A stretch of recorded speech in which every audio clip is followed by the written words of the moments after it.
Hello YouTube, it is Shadow Hero 90. Welcoming you to my review series, Sexism in Movies and TV. Now, I've been doing this series for a decade at this point. And now, in 2026, I have more reasons to do this review show than ever. After doing this show for 10 years straight, I have actually come to find out that this isn't just my opinion. There are other people on the internet who are really fed up with the horrid way that Hollywood treats men and boys. Most of them are on YouTube, but it's not just my opinion. A lot of people agree that the double standard is real, and we get all sorts of messed up sexist stereotypes that are completely and unfairly imbalanced. Men are treated like sexist, perverted trash, where all female characters are basically just a group of Mary Sues, and even when they are acting horribly, these crap franchises will bend over backwards to try and put them in the right, even when they're not.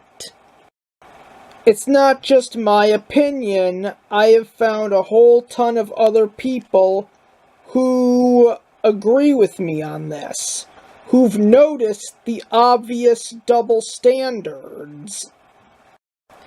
And believe you me, if you didn't see the season finale last year, Hollywood has a lot of sexist double standards that they either don't care about or would never be willing to admit to. Another thing I tend to bring attention to on this show is the fact that, well, all of the female characters who actually are good role models are more or less sidelined. All of the asshole and or feminist characters who are bad role models are essentially promoted like no tomorrow, put up front and center. And mostly Hollywood, mostly American TV, are the ones who are taking these characters who are obviously bad role models and promoting them like no tomorrow, as if they're actually trying to get innocent little girls to emulate the actions of these frankly evil characters who they're actually trying to pass off as good people, when anyone who's actually paying attention to the franchise's they're from will be able to easily figure out that they are not. And on the other end of the spectrum, there are tons of bad male role model characters. They're either completely castrated, stupid, perverted, or portrayed in a way where, well, seeing them would actually cause young boys to develop self-esteem issues. And when young men have terrible self-esteem, they emulate characters like this pervert. Because sex has become so ingrained in our culture, and our society understands it so very little, and that's something that you can only counter by having good role models for young boys. Which is something Hollywood will not do as long as it stays woke. And here's something that I've realized. The fact that I could do this review series for an entire decade, as in critique and call out Hollywood's gynocentric, sexist, and overall misandric behavior at least once a month for an entire decade proves that we need a men's rights revolution in Hollywood. If anything, that is the one and only way to save it before the cancel pigs end up not only destroying Hollywood, but destroying any and all entertainment made in America, and then trashing American culture as a whole. And I guarantee you, they won't stop there. They're so desperate to look like good, decent people that once they've destroyed the West, they will go east.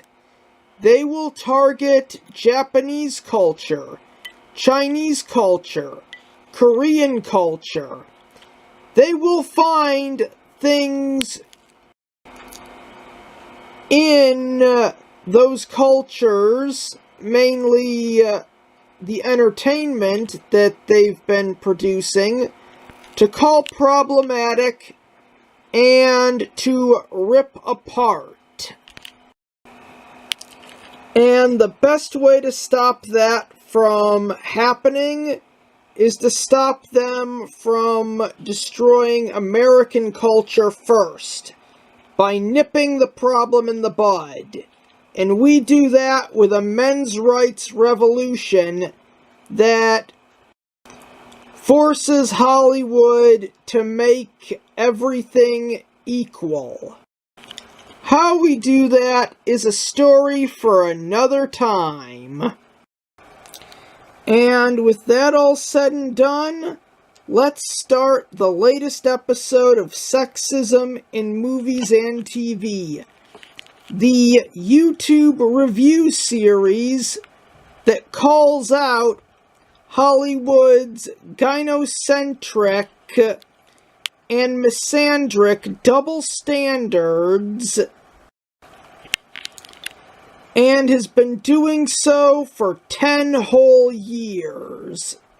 In this episode, I will be going after the 1994 film Forrest Gump, the movie about a complete and utter moron who has absolutely no idea how reality works, as he gets taken advantage of and manipulated by the only woman in his life outside of his mother to actually ever show him any signs of affection.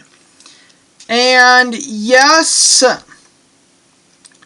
before you attack me in the comments, I know about Jenny's traumatic past. I know what her father did to her, but that is absolutely no excuse for taking advantage of this idiot. The movie is basically, it's told from Forrest's perspective, and this guy takes the concept of being an unreliable narrator to the next level. The movie follows Forrest Gump throughout his life as he is narrating it, and like I said, he takes unreliable narrator to the next level, as I guarantee you Jenny did not care about him.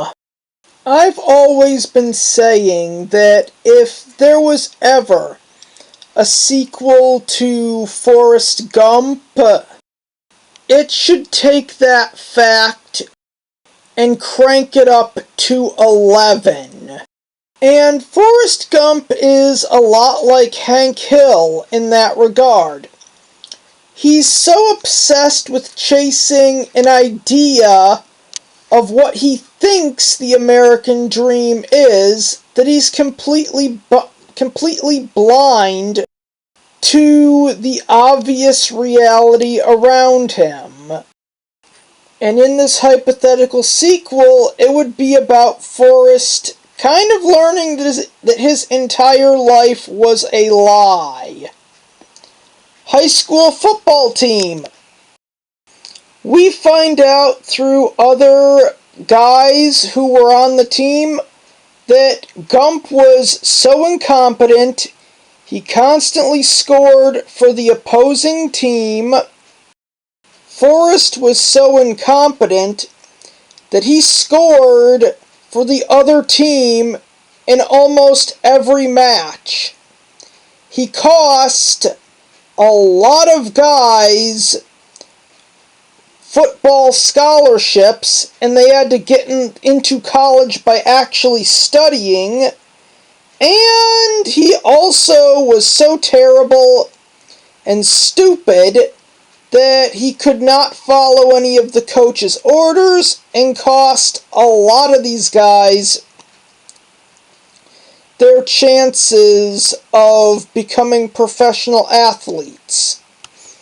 Vietnam War, Forrest Gump was more incompetent than Beetle Bailey and nearly got his entire platoon killed. Ping pong business? Well, he was the mascot for the ping pong stuff, but it's not, look how great this guy is at ping pong. In it, we would see an ad that says, ha ha ha, look at this dumbass. And it'd be stuff like him missing the ball, bouncing it off the wall, and it slams right into his forehead. He'd even find out that Forrest Jr. is not his son. Yeah, I'd go deep in and confirm the fan theory, which should be obvious, that this is not his son. They look nothing alike. He has decent intelligence. His legs and spine have nothing wrong with them. There is no way that this kid is Forrest Gump's son. But that aside, the point of the movie would be Forrest Gump realizing that his entire life was a lie and somehow finding a way to pull himself together, which he would do. One thing about this movie that people don't know is that it was based off a book. And according to what I've heard, the source material by Winston Groom was essentially meant to be a parody of boomers and the type of nuclear family structure that existed in the 1950s. And the truth is that this novel here is actually a more mature and intellectual version of this. But don't take my word for it. I want you to hear it yourself from the smartest guy I know. Absolutely. And the 1986 novel is much stranger and more satirical than the 1994 movie, so it helps to separate what Groom was doing in the book from what the film later emphasized. I'm checking contemporary reviews, Groom's own comments, and literary reference material. Yes, the 1986 novel Forrest Gump, 1R, is best understood as a comic satire of modern American life, especially the absurdity of its institutions, historical events, ideas of intelligence, and definitions of success. It is considerably more cynical, crude, and farcical than the 1994 movie. Contemporary Publishers Weekly explicitly described it as a very broad satire and noted the central joke. Although Forrest is regarded as an idiot, he repeatedly proves smarter or more capable than the supposedly normal people and institutions around him. The central joke. Who is actually the idiot? This is probably the most important element. Novel Forrest has an IQ around 70 and has enormous difficulty communicating, but he is also a mathematical savant, extraordinarily strong, talented at chess, and capable of performing feats that supposedly intelligent people cannot. He gets recruited by NASA, becomes a chess player and professional wrestler, succeeds in business, and repeatedly wanders into major historical events. So Groom continually sets up this contrast. Society says Forrest is stupid. Forrest encounters supposedly intelligent society. Society behaves ridiculously. Forrest's simple observations often make more sense than everyone else's. That is why Publishers Weekly observed that, like the traditional wise fool in literature, Forrest is frequently smarter than the people he encounters. In other words, the book isn't merely laughing at Forrest. A great deal of the joke is Forrest unwittingly exposing the foolishness of everybody else. It's also a satire of American institutions. Groom essentially sends this one character pinballing through a collection of major American institutions and cultural obsessions: college football, the Army, Vietnam, anti-war politics, international diplomacy, NASA, celebrity culture, professional sports, Hollywood, business, electoral politics. The situations become progressively more absurd. Forrest plays football for Bear Bryant, fights in Vietnam, meets Lyndon Johnson, saves Mao Zedong from drowning, gets involved in a protest, is recruited by NASA, goes into space with an orangutan, encounters cannibals in New Guinea, becomes a professional wrestler, becomes a chess phenomenon, works with Raquel Welch, becomes wealthy in the shrimp business, and nearly runs for the US Senate. That escalation is deliberate. Groom later said that once he had persuaded readers to believe Forrest could play football for Bear Bryant, he felt he could make readers believe virtually anything afterward. So America itself starts to resemble one gigantic absurd adventure story.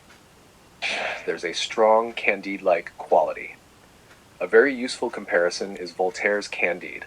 An apparently unsophisticated protagonist is dragged through a ridiculous succession of wars, institutions, social systems, famous people, catastrophes, and ideological arguments. Forrest functions similarly. He doesn't possess some grand political theory explaining America. He simply experiences everything firsthand, and his straightforward perspective makes supposedly serious institutions look ridiculous. One contemporary critical description characterized Groom's book as essentially a softened Candide, a satire aimed at the foolishness of contemporary life as revealed through important events and institutions. That description gets remarkably close to the book's organizing principle. The American dream is being played with, too. There's also an ironic treatment of success and merit. Forrest doesn't climb the social ladder according to the conventional formula, open quote, intelligence, education, careful career planning, success. The A, close quote. He actually fails spectacularly at conventional measures of intelligence, yet through bizarre combinations of talent, circumstance, luck, and other people's schemes, he becomes an athlete, soldier, astronaut, entertainer, businessman, and millionaire. So there's an implicit joke about America's claim to be a meritocracy. The people supposedly best suited to operate institutions often look incompetent, while a man they've labeled an idiot repeatedly accomplishes impossible things. It's less anyone can achieve the American dream if he works hard than look how completely arbitrary our definitions of intelligence, importance, and success can be. That's an interpretation rather than a statement Groom explicitly gave as his thesis, but the novel's structure strongly supports it. Vietnam matters, but the novel isn't simply an anti-war manifesto. Groom himself was a Vietnam veteran, and Vietnam occupies an important part of Forrest's story. But Forrest Gump doesn't really operate like a conventional political anti-war novel. It throws Vietnam into the same picaresque machinery as football, NASA, politics, and celebrity. Groom's larger body of work also included serious writing on wars and history. The important distinction is that Forrest doesn't interpret history ideologically. He wanders through it. And Groom strongly resisted attempts to turn Forrest into a political spokesman. Years later, Groom recalled that after the movie became famous, commentators started arguing about whether Forrest was liberal or conservative. Groom's response was essentially that he didn't know, and Forrest wouldn't know either. That's important evidence against treating the original novel as a coded conservative or liberal manifesto. And this is where the movie really changes things. This is probably the biggest reason people get confused about what Groom was commenting on. The novel is much closer to a bawdy, absurdist, picaresque farce. Groom himself explicitly said that parts of the book were farce, whereas Hollywood wanted something more serious. The movie strips away huge portions of the absurdity. NASA, the orangutan, cannibals, professional wrestling, much of Forrest's sexuality and roughness, and transforms Forrest into a much sweeter and more innocent figure. The adaptation also makes the story considerably more sentimental. So I'd summarize the difference like this. Groom's 1986 novel, 1994 film, satirical, picaresque, sentimental comedy drama. Forrest is a crude, strange savant. Forrest is sweet and innocent. Institutions look ridiculous. History often looks nostalgic. Success is bizarre, arbitrary. Perseverance and decency are rewarded. Increasingly ridiculous adventures. Emotional journey through American history. Farce, modern American fable. Groom himself acknowledged that the filmmakers effectively removed some of Forrest's rough edges, and specifically contrasted the book's farcical passages with Hollywood's preference for seriousness.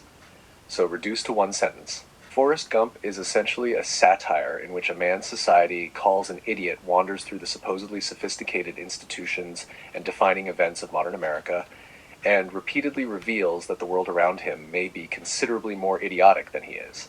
And that's actually much closer to Voltaire, Catch-22, and absurdist American satire than the inspirational life is like a box of chocolates reputation the movie eventually acquired.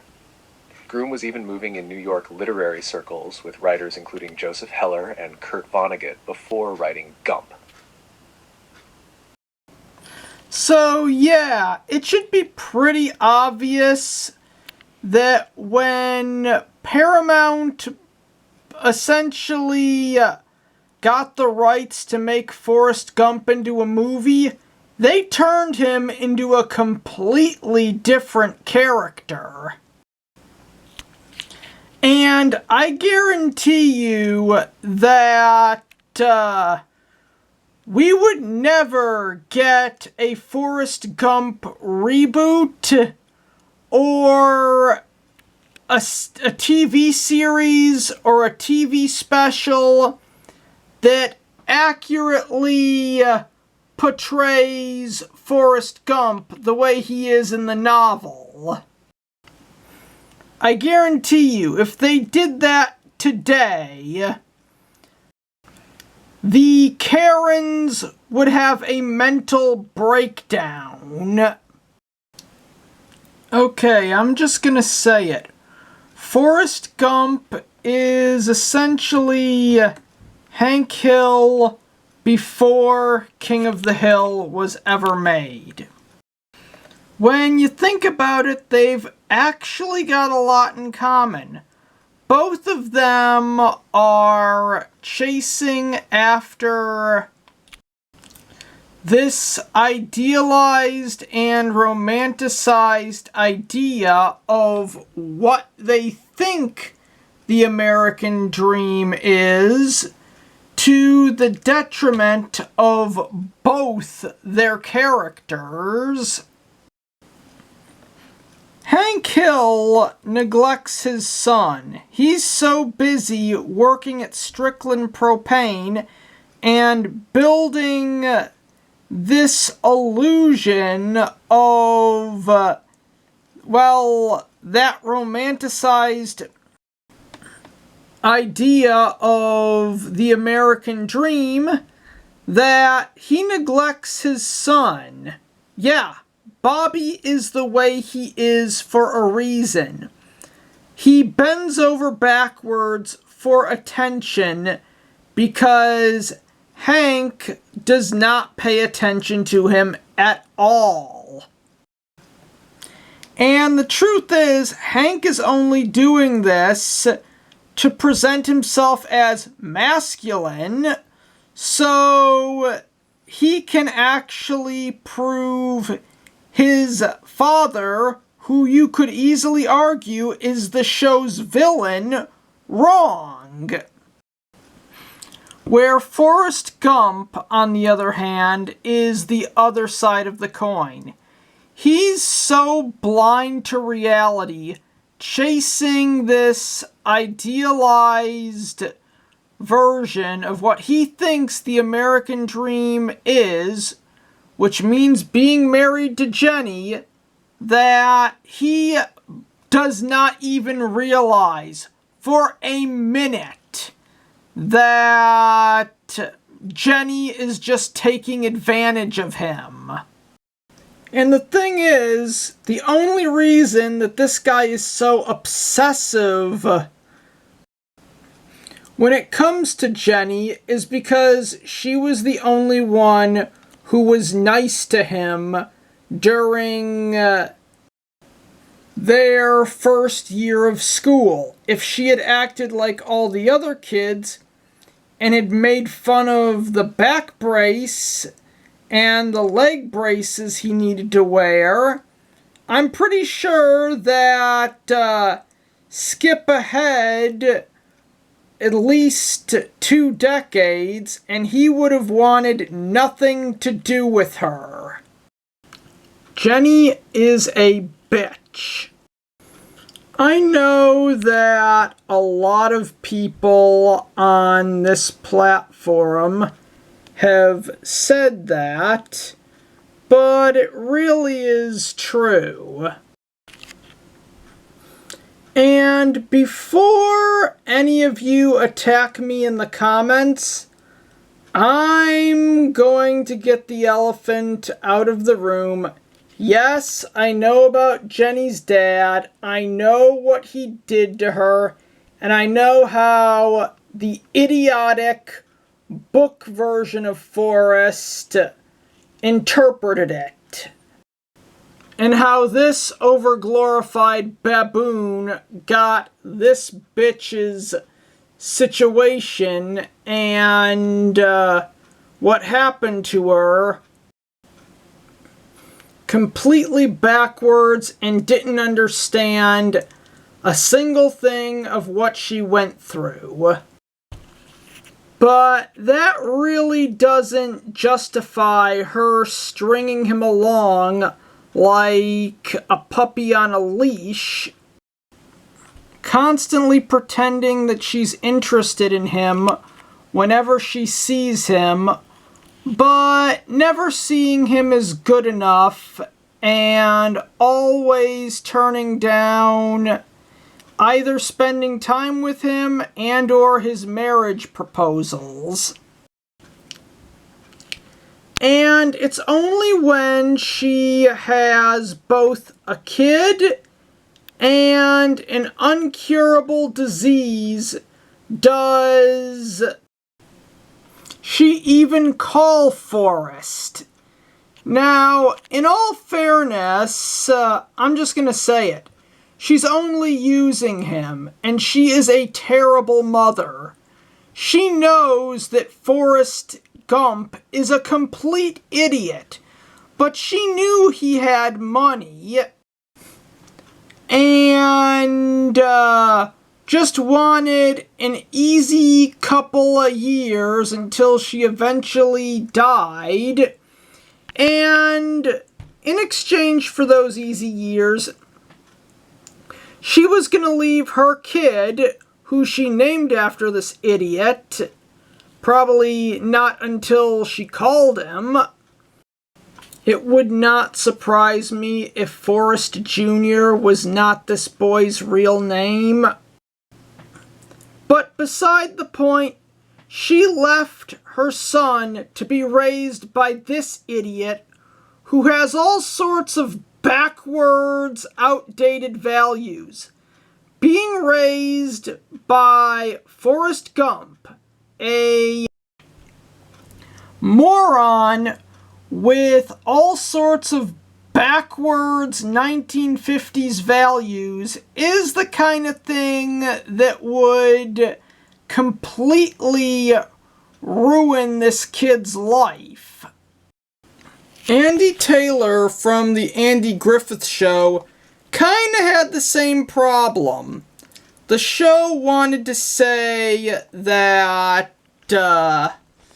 he was a good father, when in reality, he let every woman on that show walk all over him and set a terrible example for his son Opie, who it would kind of be destined to repeat all of his father's mistakes.